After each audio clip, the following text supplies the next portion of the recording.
Hello my dear students, ಹೇಗಿದ್ದೀರಾ ಎಲ್ಲರೂ? Welcome to Pallavi tutorials. ಮಕ್ಕಳೇ, ಈ ಒಂದು ವಿಡಿಯೋದಲ್ಲಿ ನಿಮಗೆ 2024-25ನೇ ಸಾಲಿನಲ್ಲಿ ವಾರ್ಷಿಕ ಪರೀಕ್ಷೆಯನ್ನು ಬರೀಲಿಕ್ಕೆ ಸಿದ್ಧವಾಗ್ತಿರುವಂತಹ ದ್ವಿತೀಯ PUCಯ ವಿದ್ಯಾರ್ಥಿಗಳಿಗೆ ಈ ಒಂದು ಇತಿಹಾಸದಲ್ಲಿ ಮೊದಲ ಅಧ್ಯಾಯ ಯಾವುದು, ಈ ಮೊದಲ ಅಧ್ಯಾಯದಲ್ಲಿ ಯಾವ್ಯಾವ ಪ್ರಶ್ನೆಗಳನ್ನ ನೀವು ನೋಡ್ಕೊಳ್ಬೇಕು, ಇಂಪಾರ್ಟೆಂಟ್ ಆಗಿ ಯಾವ ಕಾನ್ಸೆಪ್ಟ್ಗಳನ್ನ ಕವರ್ ಮಾಡಬೇಕು ಅನ್ನೋದ್ರ ಬಗ್ಗೆ ಈ ವಿಡಿಯೋವನ್ನು ಮಾಡ್ತಾ ಇದ್ದೀನಿ. ನಿಮಗೆ ಗೊತ್ತಿದೆ, ಇತಿಹಾಸದಲ್ಲಿ ನಿಮಗೆ ಎಕ್ಸಾಮ್ ಪ್ಯಾಟ್ರನ್ ಯಾವ ರೀತಿ ಇರುತ್ತೆ ಅನ್ನೋದು ಎಲ್ಲವೂ ಕೂಡ ಈಗ ಚೇಂಜ್ ಆಗಿರೋದ್ರಿಂದ 20 ಅಂಕಗಳು ನಿಮಗೆ ಕಾಲೇಜಲ್ಲಿ ಸಿಗುವಂಥದ್ದು, ಇನ್ನು 80 ಅಂಕಗಳಿಗೆ ನೀವು ವಾರ್ಷಿಕ ಪರೀಕ್ಷೆಯನ್ನು ಬರೀತೀರಿ. ಸೊ ನೀವು ವಾರ್ಷಿಕ ಪರೀಕ್ಷೆಗೆ ಪ್ರಿಪೇರ್ ಆಗುವಾಗ ಇತಿಹಾಸದಲ್ಲಿ ಯಾವ್ಯಾವ ಅಧ್ಯಾಯಗಳು ಮೇಯ್ನ್ ಆಗಿದೆ ಅನ್ನೋದು ಆಲ್ರೆಡಿ ನಿಮಗೆ ಇವಾಗ ಗೊತ್ತಾಗಿರುತ್ತೆ.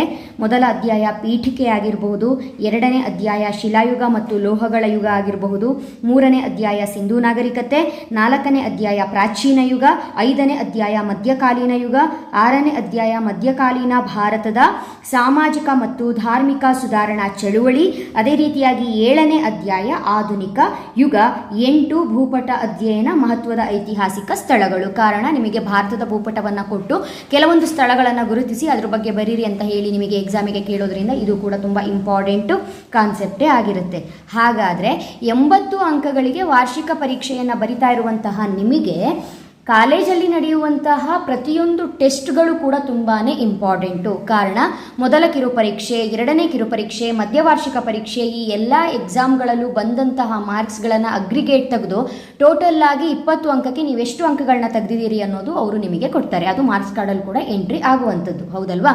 ಹಾಗಾದರೆ ಯಾವ ಪ್ಯಾಟ್ರನ್ನಲ್ಲಿ ಓದ್ಕೊಳ್ಬೇಕು ಅನ್ನೋದು ನಿಮಗೆ ಗೊತ್ತಾಗಬೇಕು. ಕಾರಣ ನಿಮ್ಮ ಎಕ್ಸಾಮ್ ಪ್ಯಾಟ್ರನ್ ಯಾವ ರೀತಿಯಾಗಿದೆ, ಮೊದಲು ಬಹು ಆಯ್ಕೆ ಪ್ರಶ್ನೆಗಳು, ಆನಂತರ ಬಿಟ್ಟ ಸ್ಥಳ ತುಂಬಿ ಪ್ರಶ್ನೆಗಳು, ನೆಕ್ಸ್ಟು ಹೊಂದಿಸಿ ಬರೆಯಿರಿ, ಆನಂತರ 1 ಅಂಕದ ಪ್ರಶ್ನೆಗಳು, 2 ಅಂಕದ ಪ್ರಶ್ನೆಗಳು, 5 ಅಂಕದ ಪ್ರಶ್ನೆಗಳು ಹಾಗೂ 10 ಅಂಕದ ಪ್ರಶ್ನೆಗಳು.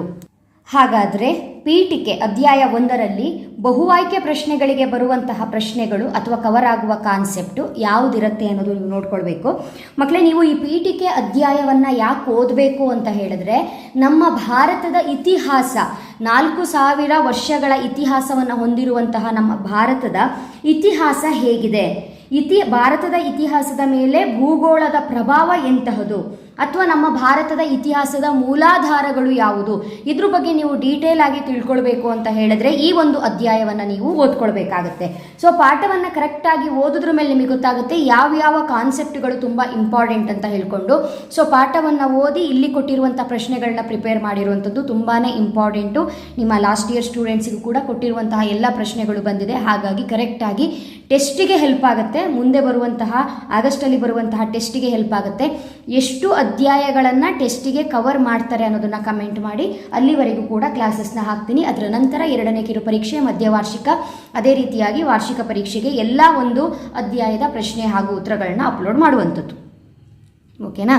ಹಾಗಾದರೆ ಮೊದಲ ಅಧ್ಯಾಯದಲ್ಲಿ ಬರುವಂತಹ ಬಹು ಆಯ್ಕೆ ಪ್ರಶ್ನೆಗಳಲ್ಲಿ ಮೊದಲ ಪ್ರಶ್ನೆ, ನಾಣ್ಯಗಳನ್ನು ಕುರಿತು ಅಧ್ಯಯನ ಮಾಡುವ ಶಾಸ್ತ್ರ.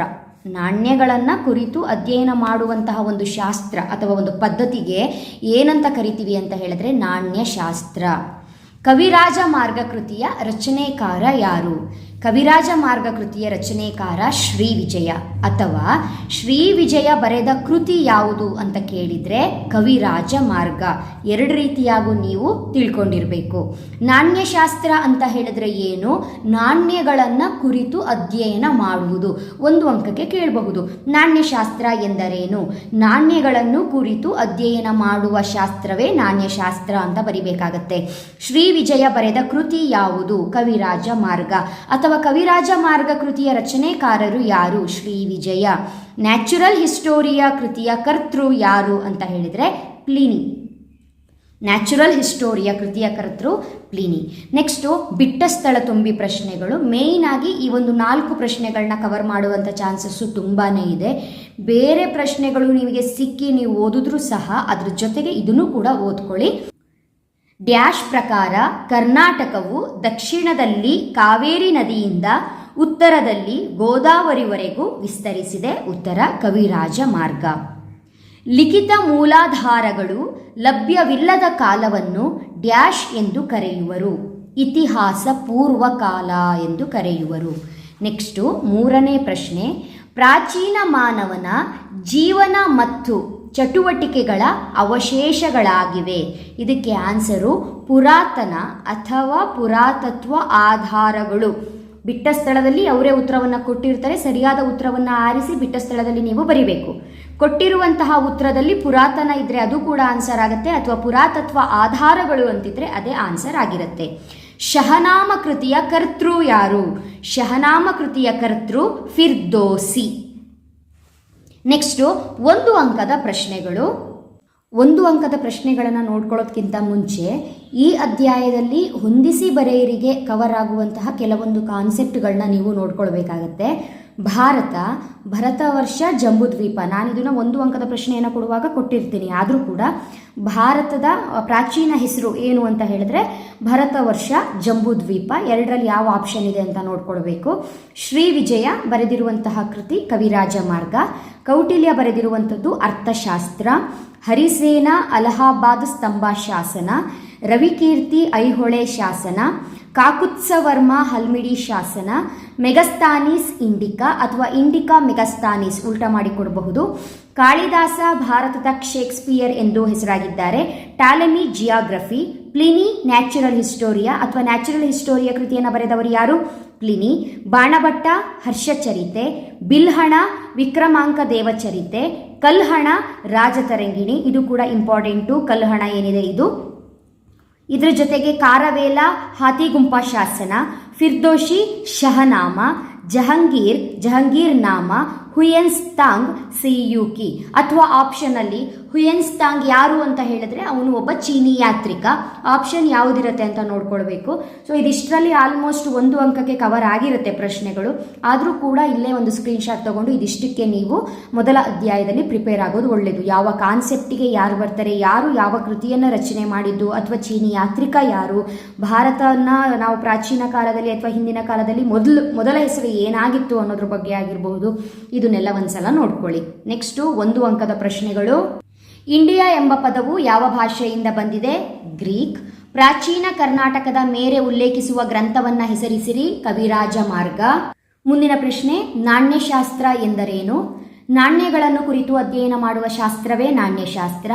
ಉತ್ಖನನ ಎಂದರೇನು? ತುಂಬ ಇಂಪಾರ್ಟೆಂಟ್ ಟಾಪಿಕ್ ಇದು, ಕೇಳಬಹುದು. ಮೂಲಾಧಾರಗಳನ್ನು ಹೆಕ್ಕಿ ತೆಗೆಯಲು ಕೈಗೊಳ್ಳುವ ವೈಜ್ಞಾನಿಕ ಭೂ ಅಗೆತವನ್ನು ಉತ್ಖನನ ಎಂದು ಕರೆಯುತ್ತೇವೆ. ಬುದ್ಧ ಚರಿತವನ್ನು ಬರೆದವರು ಯಾರು? ಅಶ್ವಘೋಷ. ಅಥವಾ ಅಶ್ವಘೋಷ ಬರೆದದ್ದು ಏನು ಅಂತ ಹೇಳಿದ್ರೆ ಬುದ್ಧ ಚರಿತ. ಪ್ಲಿನಿಯ ಪ್ರಸಿದ್ಧ ಗ್ರಂಥ ಯಾವುದು ಅಂತ ಹೇಳಿದ್ರೆ ನ್ಯಾಚುರಲ್ ಹಿಸ್ಟೋರಿಯಾ. ಅಥವಾ ನ್ಯಾಚುರಲ್ ಹಿಸ್ಟೋರಿಯಾ ಗ್ರಂಥವನ್ನ ರಚಿಸಿದವರು ಅಥವಾ ಕರ್ತೃ ಯಾರು ಅಂತ ಕೇಳಿದ್ರೆ ಪ್ಲಿನಿ. ಇದೇ ರೀತಿಯಾಗಿ ಈ ಪೀಠಿಕೆ ಅಧ್ಯಾಯದಲ್ಲಿ ಬರುವಂತಹ 2 ಅಂಕದ ಬಹುಮುಖ್ಯ ಪ್ರಶ್ನೆಗಳು ಹಾಗೂ ಉತ್ತರಗಳು. ಮೊದಲ ಪ್ರಶ್ನೆನೇ ತುಂಬ ಇಂಪಾರ್ಟೆಂಟ್ ಟಾಪಿಕ್ಕು, ಕರೆಕ್ಟಾಗಿ ನೋಡ್ಕೊಳ್ಬೇಕು. ಭಾರತವನ್ನು ಪಶ್ಚಿಮದೊಂದಿಗೆ ಸಂಪರ್ಕಿಸುವ ಯಾವುದಾದರೂ 2 ಕಣಿವೆಗಳನ್ನು ಹೆಸರಿಸಿ. ಭಾರತವನ್ನು ಪಶ್ಚಿಮದೊಂದಿಗೆ ಸಂಪರ್ಕಿಸುವ ಕಣಿವೆಗಳು 2. ಖೈಬರ್ ಬೋಲಾನ್. ವಿಷ್ಣು ಪುರಾಣದ ಪ್ರಕಾರ ಭಾರತದ ವ್ಯಾಪ್ತಿ ಏನು ಅಂತ ಬರಿಬೇಕು. ಇದಕ್ಕೆ ಉತ್ತರ ಸಮುದ್ರದಿಂದ ಉತ್ತರಕ್ಕೆ ಮತ್ತು ಹಿಮಾಲಯದಿಂದ ದಕ್ಷಿಣಕ್ಕಿರುವ ದೇಶವೇ ಭಾರತ. ಸಮುದ್ರದಿಂದ ಉತ್ತರಕ್ಕೆ ಮತ್ತು ಹಿಮಾಲಯದಿಂದ ದಕ್ಷಿಣಕ್ಕಿರುವ ದೇಶವೇ ಭಾರತ. ಇಲ್ಲಿ ವಾಸಿಸುವ ಜನರು ಭರತನ ವಂಶಸ್ಥರು. ಭಾರತದ ಯಾವುದಾದರೂ 2 ನೈಸರ್ಗಿಕ ಲಕ್ಷಣಗಳನ್ನು ತಿಳಿಸಿ ಅಂತ ಇದೆ. ನೀವಿದು 5 ಅಂಕಕ್ಕೆ ಓದ್ಕೊಂಡಿರ್ತೀರಿ ಭಾರತದ ಲಕ್ಷಣಗಳು.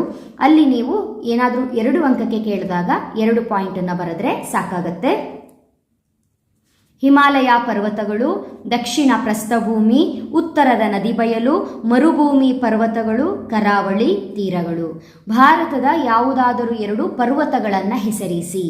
ವಿಂಧ್ಯ ಪರ್ವತ, ಅರಾವಳಿ ಪರ್ವತ, ಸಹ್ಯಾದ್ರಿ ಪರ್ವತ. ನೆಕ್ಸ್ಟು ಮುಂದಿನ ಪ್ರಶ್ನೆ, ಭಾರತದಲ್ಲಿ ಉದಯಿಸಿರುವ ಯಾವುದಾದರೂ 2 ಪ್ರಮುಖ ಧರ್ಮಗಳನ್ನು ತಿಳಿಸಿ. ಹಿಂದೂ ಧರ್ಮ, ಜೈನ ಧರ್ಮ, ಬೌದ್ಧ ಧರ್ಮ. ವಿಶ್ವ ಪರಂಪರೆ ಪಟ್ಟಿಯಲ್ಲಿರುವ ಭಾರತದ ಯಾವುದಾದರೂ 2 ಐತಿಹಾಸಿಕ ತಾಣಗಳನ್ನು ತಿಳಿಸಿ.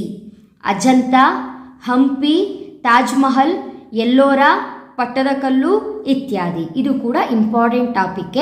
ವಿಶ್ವ ಪರಂಪರೆ ಪಟ್ಟಿಯಲ್ಲಿರುವಂತಹ ಭಾರತದ ಯಾವುದಾದರೂ 2 ಐತಿಹಾಸಿಕ ತಾಣಗಳನ್ನು ಹೆಸರಿಸಿ ಅಂತ ಹೇಳಿದರೆ ಅಜಂತ, ಹಂಪಿ, ತಾಜ್ ಮಹಲ್, ಎಲ್ಲೋರ, ಪಟ್ಟದಕಲ್ಲು ಇತ್ಯಾದಿ. ಅಜಂತ, ಎಲ್ಲೋರ ಒಟ್ಟಿಗೆ ನೆನ್ಪಿಟ್ಕೊಳ್ಳಿ. ಅಜಂತ, ಎಲ್ಲೋರ, ಹಂಪಿ, ತಾಜ್ ಮಹಲ್, ಪಟ್ಟದಕಲ್ಲು.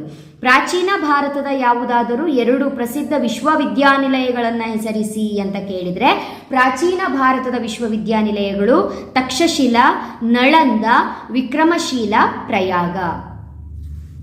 ಮುಂದಿನ ಪ್ರಶ್ನೆ, ಕವಿರಾಜ ಮಾರ್ಗದ ಪ್ರಕಾರ ಕರ್ನಾಟಕದ ವಿಸ್ತಾರವೇನು? ನೋಡಿ, ವಿಷ್ಣು ಪುರಾಣದ ಪ್ರಕಾರ ಭಾರತದ ವ್ಯಾಪ್ತಿ ಏನು ಅಂತ ಕೇಳಿದಾಗ ಮತ್ತೆ ಇದು ಕನ್ಫ್ಯೂಸ್ ಮಾಡ್ಕೊಳ್ಬಾರ್ದು. ವಿಷ್ಣು ಪುರಾಣದ ಪ್ರಕಾರ ಭಾರತದ ವ್ಯಾಪ್ತಿ ಏನು? ಸಮುದ್ರದಿಂದ ಉತ್ತರಕ್ಕೆ ಮತ್ತು ಹಿಮಾಲಯದಿಂದ ದಕ್ಷಿಣಕ್ಕಿರುವ ದೇಶವನ್ನು ನಾವು ಭಾರತ ಅಂತ ಕರಿತೀವಿ. ಕವಿರಾಜ ಮಾರ್ಗದ ಪ್ರಕಾರ ಕರ್ನಾಟಕದ ವಿಸ್ತಾರವೇನು ಅಂತ ಕೇಳಿದ್ರೆ ಕರ್ನಾಟಕವು ದಕ್ಷಿಣದಲ್ಲಿ ಕಾವೇರಿ ನದಿಯಿಂದ ಉತ್ತರದಲ್ಲಿ ಗೋದಾವರಿವರೆಗೂ ವಿಸ್ತರಿಸಿದೆ. ಇದು ಕವಿರಾಜ ಮಾರ್ಗದ ಪ್ರಕಾರ ಕರ್ನಾಟಕದ ವಿಸ್ತಾರ. ಕರ್ನಾಟಕವನ್ನ ಆಳಿದಂತಹ ಯಾವುದಾದರೂ 2 ಪ್ರಮುಖ ರಾಜಮನೆತನಗಳನ್ನು ಹೆಸರಿಸಿ. ಮೊದಲನೇದು ಕದಂಬರು, ಗಂಗರು, ಹೊಯ್ಸಳರು, ಚಾಲುಕ್ಯರು, ವಿಜಯನಗರದ ಅರಸರು. ಯಾವುದಾದರೂ 2 ಪ್ರಮುಖ ರಾಜಮನೆತನಗಳನ್ನು ಹೆಸರಿಸಿ ಅಂತ ಹೇಳಿದರೆ ಯಾವುದಾದರೂ 2 ಬರಿಬಹುದು. ಕದಂಬರು, ಗಂಗರು, ಹೊಯ್ಸಳರು, ಚಾಲುಕ್ಯರು, ವಿಜಯನಗರದ ಅರಸರು. ನೆಕ್ಸ್ಟು, ಕರ್ನಾಟಕದ ಯಾವುದಾದರೂ 2 ಭೌಗೋಳಿಕ ಲಕ್ಷಣಗಳನ್ನು ಬರೆಯಿರಿ. ಕಡಲ ತೀರಗಳು, ಪಶ್ಚಿಮ ಘಟ್ಟಗಳು, ಮಲೆನಾಡು, ಉತ್ತರ ಮತ್ತು ದಕ್ಷಿಣದ ಬಯಲುಗಳು. ಈ ಪ್ರಶ್ನೆನೂ ಕೂಡ 5 ಅಂಕಕ್ಕೆ ಕವರ್ ಆಗುತ್ತೆ. ಹಾಗಾಗಿ ಅಲ್ಲೂ ಕೂಡ ಓದ್ಕೊಂಡಿರ್ತೀರಿ, ಕಷ್ಟ ಆಗಲ್ಲ.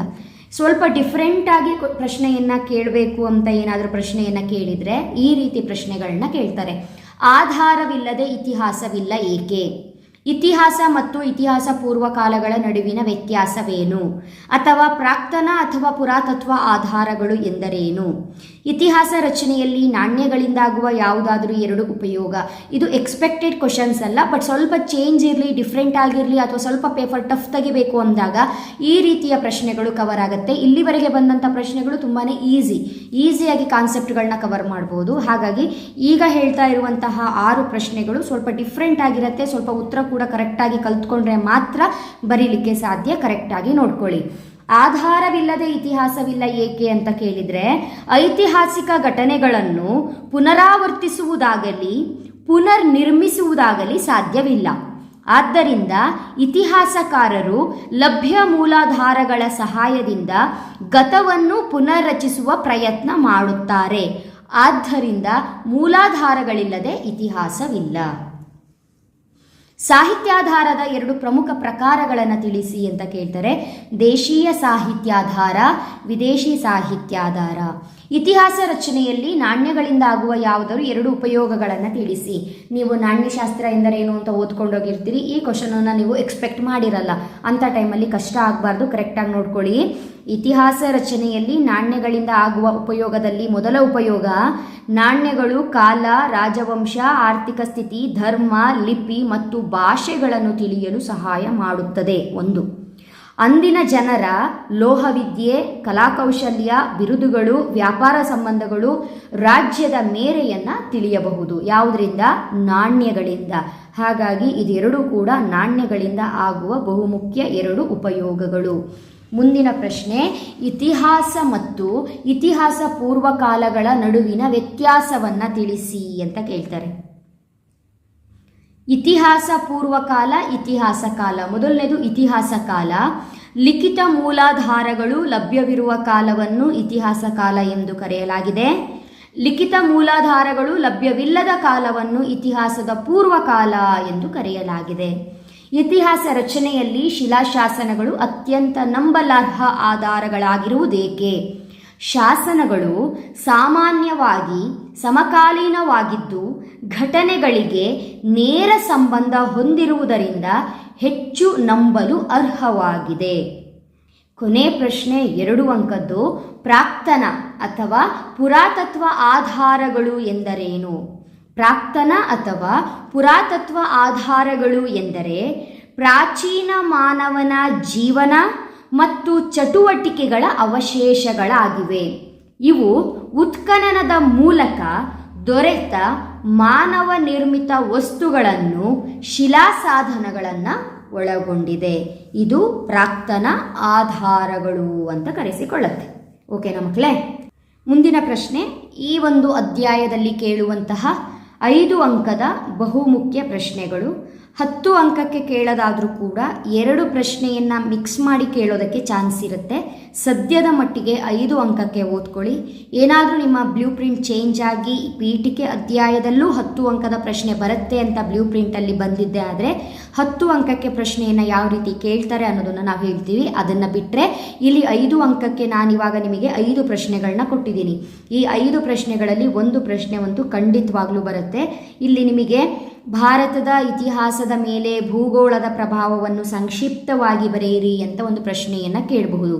ಭಾರತದ ಭೌಗೋಳಿಕ ಲಕ್ಷಣಗಳಾದ ಹಿಮಾಲಯ ಪರ್ವತಗಳು, ಉತ್ತರದ ಬಯಲುಗಳು, ಮರುಭೂಮಿ, ಪರ್ವತಗಳು ಇತ್ಯಾದಿ ಭಾರತದ ಸಂಸ್ಕೃತಿ ಹಾಗೂ ಇತಿಹಾಸವನ್ನು ರೂಪಿಸುವಲ್ಲಿ ಪ್ರಮುಖ ಪಾತ್ರ ವಹಿಸಿವೆ ಅಂತ ಬರಿಬೇಕು.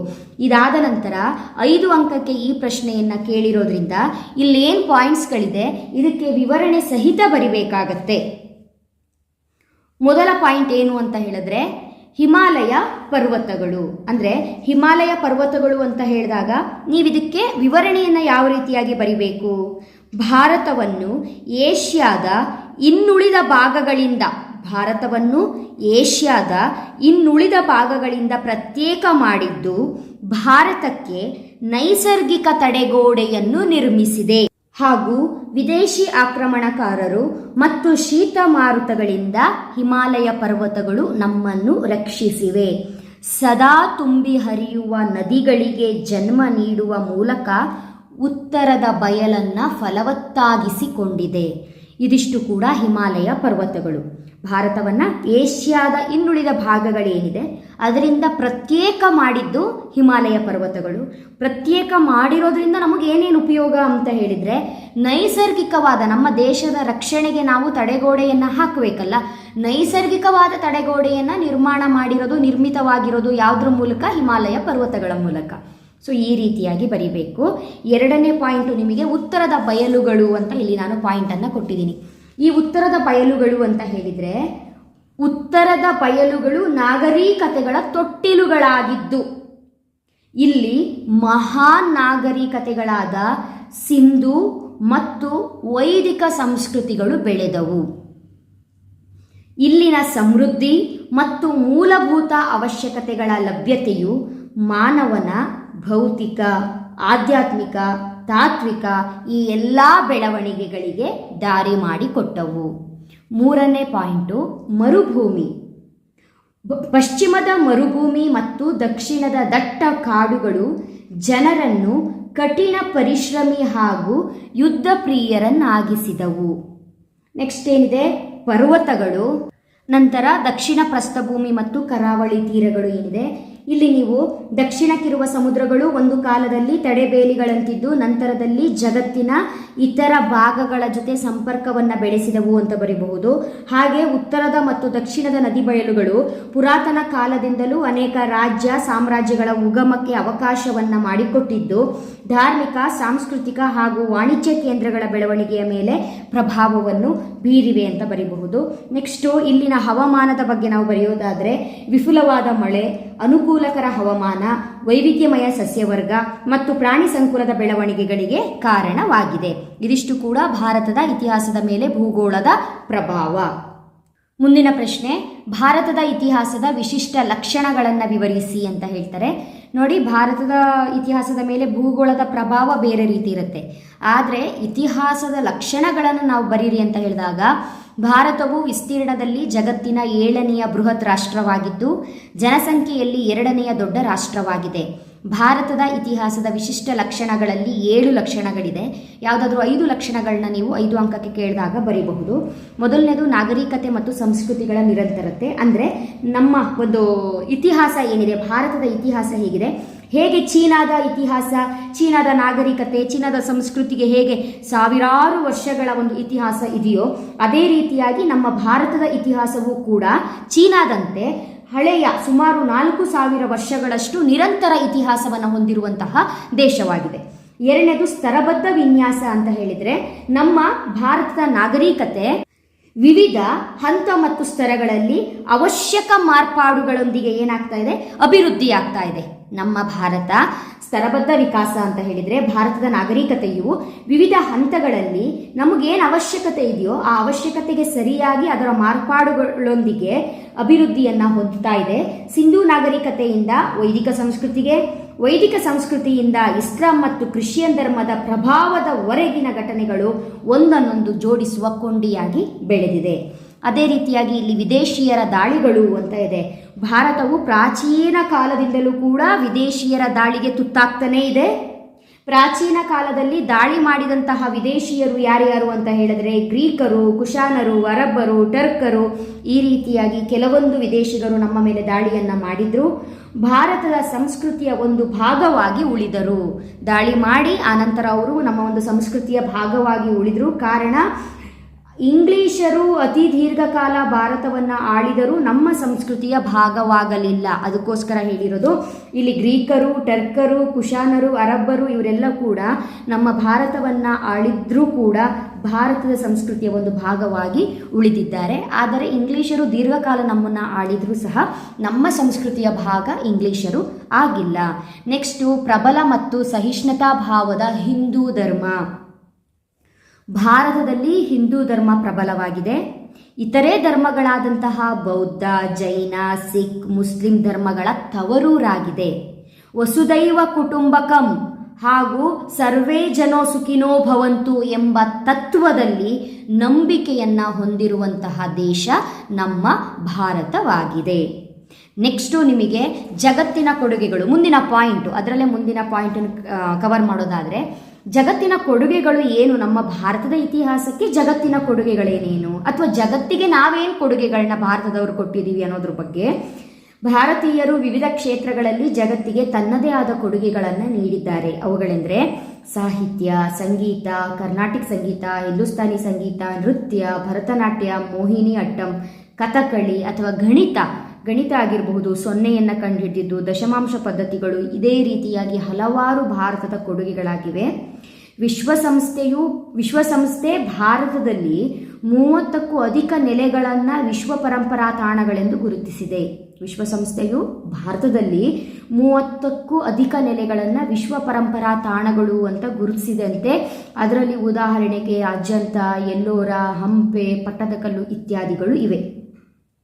ಪ್ರಾಚೀನ ಶಿಕ್ಷಣ ಕೇಂದ್ರಗಳಾದಂತಹ, ಮೊದಲೇ ಓದಿದ್ವಿ ನಾವು ಪ್ರಾಚೀನ ಶಿಕ್ಷಣ ಕೇಂದ್ರಗಳು ಯಾವುದು ಅಂತ, ತಕ್ಷಶಿಲಾ, ನಳಂದ, ಈ ರೀತಿಯಾಗಿ ಏನು ನಾವು ಪ್ರಾಚೀನ ಶಿಕ್ಷಣ ಕೇಂದ್ರಗಳ ಬಗ್ಗೆ ತಿಳಿದಿದ್ದೀವಿ. ಇವು ವಿದೇಶಿ ವಿದ್ಯಾರ್ಥಿಗಳನ್ನು, ಬೇರೆ ದೇಶದ ವಿದೇಶಿ ವಿದ್ಯಾರ್ಥಿಗಳನ್ನು ಆಕರ್ಷಣೆ ಮಾಡುವಂತಹ ಶಿಕ್ಷಣ ಕೇಂದ್ರಗಳಾಗಿತ್ತಂತೆ. ಅದೇ ರೀತಿಯಾಗಿ ವೈದ್ಯಶಾಸ್ತ್ರದಲ್ಲಿ ಚರಕ ಮತ್ತು ಸುಶ್ರುತರ ಕೊಡುಗೆಗಳು ಅಮೋಘವಾಗಿದೆ. ನೆಕ್ಸ್ಟು ವಿದೇಶಿಯರ ಆಕರ್ಷಣೀಯ ಕೇಂದ್ರವಾಗಿ ಭಾರತ ಅಂತ ಹೇಳಿದ್ರೆ, ನಮ್ಮ ಭಾರತ ನೋಡುವುದಕ್ಕೆ ಆಕರ್ಷಣೀಯ ಕೇಂದ್ರವಾಗಿದೆ.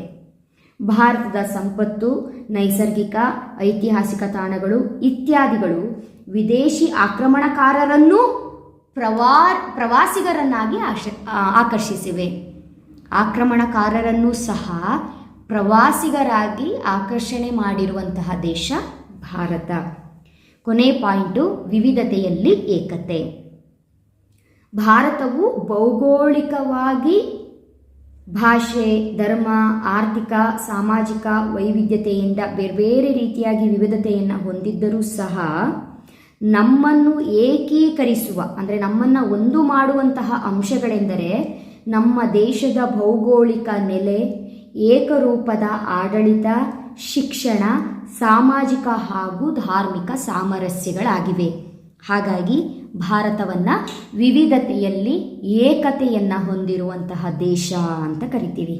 ಪ್ರಶ್ನೆ ಇದೇ ಪಾಯಿಂಟ್ ಮೇಲೆ ಬೇರೆ ಮಾಡಿ ಕೇಳ್ತಾರೆ. ಹೇಗೆ? ವೈವಿಧ್ಯತೆಯಲ್ಲಿ ಏಕತೆ ಭಾರತದ ಪ್ರಮುಖ ಲಕ್ಷಣ ವಿವರಿಸಿ. ನಾವೀಗ ಆಲ್ರೆಡಿ ಭಾರತದ ಇತಿಹಾಸದ ಲಕ್ಷಣಗಳಲ್ಲಿ ವಿವಿಧತೆಯಲ್ಲಿ ಏಕತೆ ಅನ್ನೋ ಒಂದು ಪಾಯಿಂಟನ್ನು ಓದಿದ್ದೀವಿ. ಎಷ್ಟು ಇಂಪಾರ್ಟೆಂಟ್ ಈ ಪಾಯಿಂಟು ಅಂತ ಹೇಳಿದ್ರೆ, ಈ ಪಾಯಿಂಟ್ ಮೇಲೆ ಒಂದು ಪ್ರಶ್ನೆಯನ್ನು ಮಾಡಬಹುದು. ಭಾರತವು ವೈವಿಧ್ಯತೆಯಲ್ಲಿ ಏಕತೆಯನ್ನು ಹೊಂದಿರುವ ರಾಷ್ಟ್ರವಾಗಿದೆಯಲ್ಲ, ಹಾಗಾದರೆ ಅದರ ಲಕ್ಷಣಗಳನ್ನು ವಿವರಿಸಿ ಅಂತ ಕೇಳ್ತಾರೆ.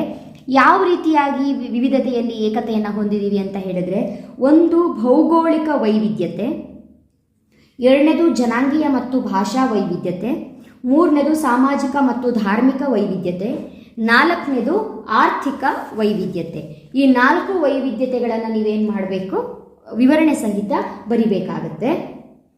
ಈ ಎಲ್ಲ ಪಾಯಿಂಟ್ ಏನಿದೆ, ಈ 4 ಪಾಯಿಂಟ್ಗಳ ಜೊತೆಗೆ ಮತ್ತು ನಾವು ಭಾರತೀಯರೆಲ್ಲರೂ ನಾವೆಲ್ಲರೂ ಒಂದೇ, ನಮ್ಮಲ್ಲಿ ಬೇರೆ ವಿವಿಧತೆಗಳಿದ್ರೂ ಕೂಡ ನಾವೆಲ್ಲರೂ ಕೂಡ ವೈವಿಧ್ಯತೆಯಲ್ಲಿ ಏಕತೆಯನ್ನು ಸಾಧಿಸಿ ನಾವೆಲ್ಲರೂ ಒಂದು ಎನ್ನುವಂತಹ ಭಾವನೆಗೆ ಇನ್ನೂ ನಮ್ಮನ್ನು ಪ್ರೇರೇಪಣೆ ಕೊಡುವಂತಹ ವಿಷಯಗಳು ಯಾವುದ್ಯಾವುದು ಅಂತ ಹೇಳಿದರೆ, ಭೌಗೋಳಿಕ ಏಕತೆ, ಆಡಳಿತಾತ್ಮಕ ಏಕತೆ, ಏಕರೂಪದ ಶಿಕ್ಷಣ ಮತ್ತು ಸಾಹಿತ್ಯ, ಧಾರ್ಮಿಕ ಹಾಗೂ ಸಾಮಾಜಿಕ ಆಚರಣೆ.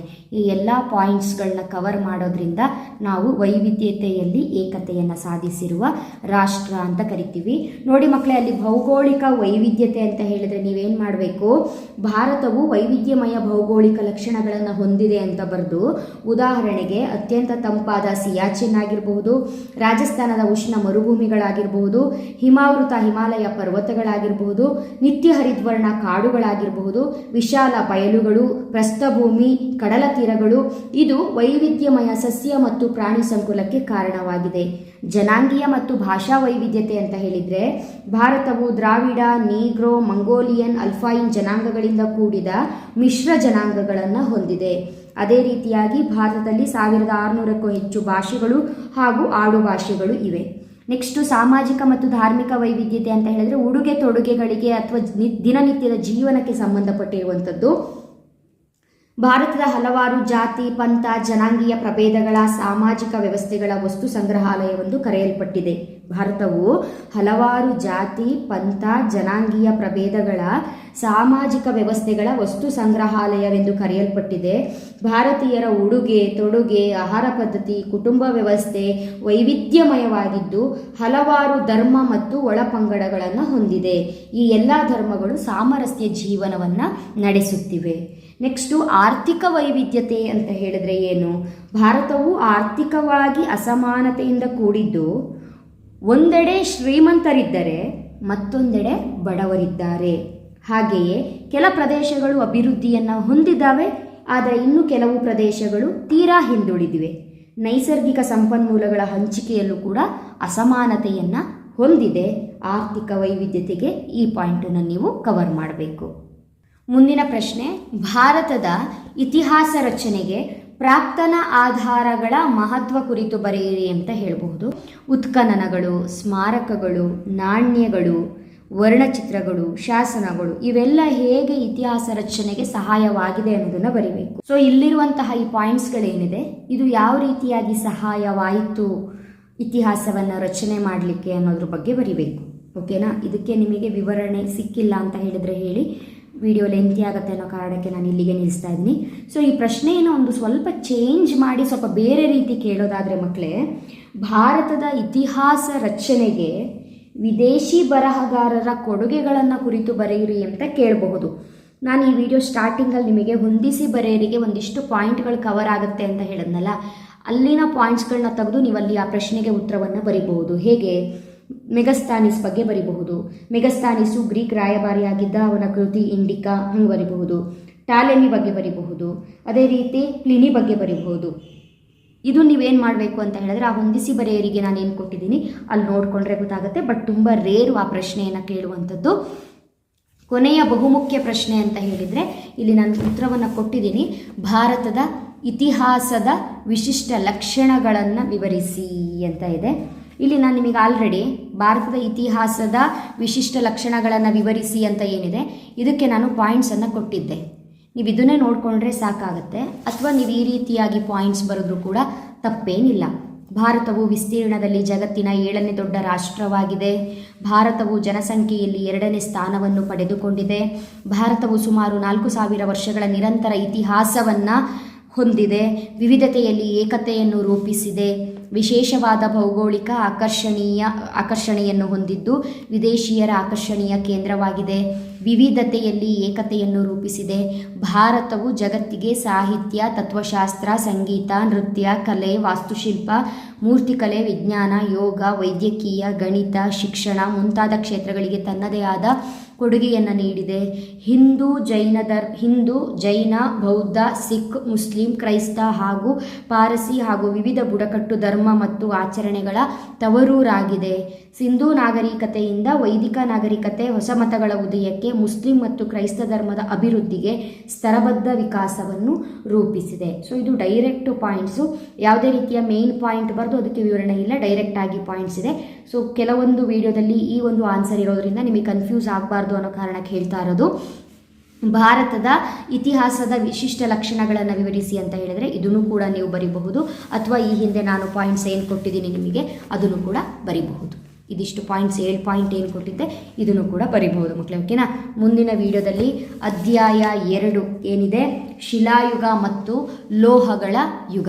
ಈ ಅಧ್ಯಾಯದಲ್ಲಿ ಕೇಳುವಂತಹ ಎಲ್ಲ ಮೇನಲ್ಲಿ ಕೇಳುವ ಎಲ್ಲ ಬಹು ಆಯ್ಕೆ ಪ್ರಶ್ನೆಗಳು, ಬಿಟ್ಟ ಸ್ಥಳ, ಹೊಂದಿಸಿ ಬರೆಯಿರಿ, 1 ಅಂಕ, 2 ಅಂಕ, 5 ಅಂಕ, ಯಾವ್ಯಾವ ಪ್ರಶ್ನೆಗಳಿದೆ ಅದೆಲ್ಲದಕ್ಕೂ ಕೂಡ ಉತ್ತರವನ್ನು ಹೇಳ್ತೀನಿ.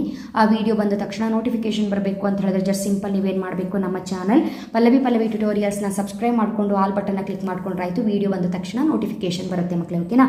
ಮುಂದಿನ ವಿಡಿಯೋದಲ್ಲಿ ಮತ್ತೆ ಸಿಗ್ತೀನಿ. ಅಲ್ಲಿವರೆಗೂ ಚೆನ್ನಾಗಿ ಓದ್ಕೊಳ್ಳಿ. Thank you. All the best.